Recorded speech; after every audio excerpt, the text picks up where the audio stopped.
శ్రీకాంత్ గారు 1200 ఒకటోసారి, శ్రీకాంత్ గారు 1200 సార్లు రెండోసారి, శ్రీకాంత్ గారు 1200 రెండోసారి,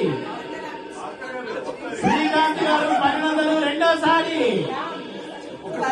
శ్రీకాంత్ గారు 1200 రెండోసారి, శ్రీకాంత్ గారు 1200 మూడోసారి.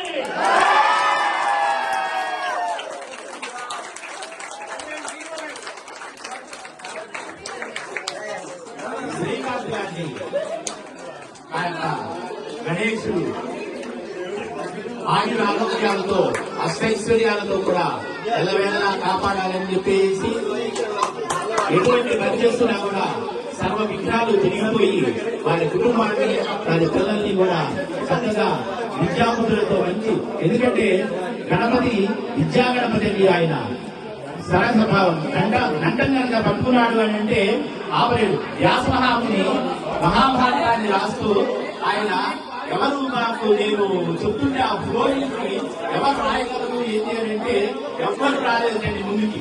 ఎందుకంటే ఆ యొక్క చెప్పేటువంటి దీన్ని ఆ ఫ్లోరింగ్ ని తట్టుకోలేరు ఎవరు. అప్పుడు విఘ్నేశ్వరుడు ముందు వచ్చాడు. విఘ్నేశ్వరుడు వచ్చేసి ఆయన కంఠంతో రాస్తూ ఉంటే ఆయన చెప్పేటువంటి స్పీచ్ కి, ఆయన చెప్పేటువంటి ధారాళమైనటువంటి ఆ యొక్క స్పీచ్ కి ఆయన విఘ్నేశ్వరుడు కంఠంతో రాయగలిగాడు.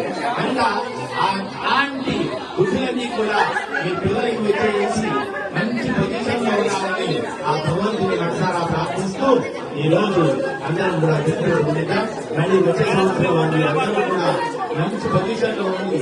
ఇంతకన్నా కూడా చక్కగా, ఇంతకన్నా కూడా మరీ ఎంతో అద్భుతంగా స్వామివారి యొక్క ఈ యొక్క కార్యక్రమాన్ని మళ్ళీ ఆయన యొక్క లడ్డు వ్యాపారంలో పాల్గొని ఆ యొక్క శ్రీకాంత్ గారి లాగా చూడండి. శ్రీకాంత్ గారు నెక్స్ట్ ఇయర్ వచ్చేటప్పటికి మొత్తం నచ్చి నేనే పెట్టుకుంటాను సార్ అంటారు.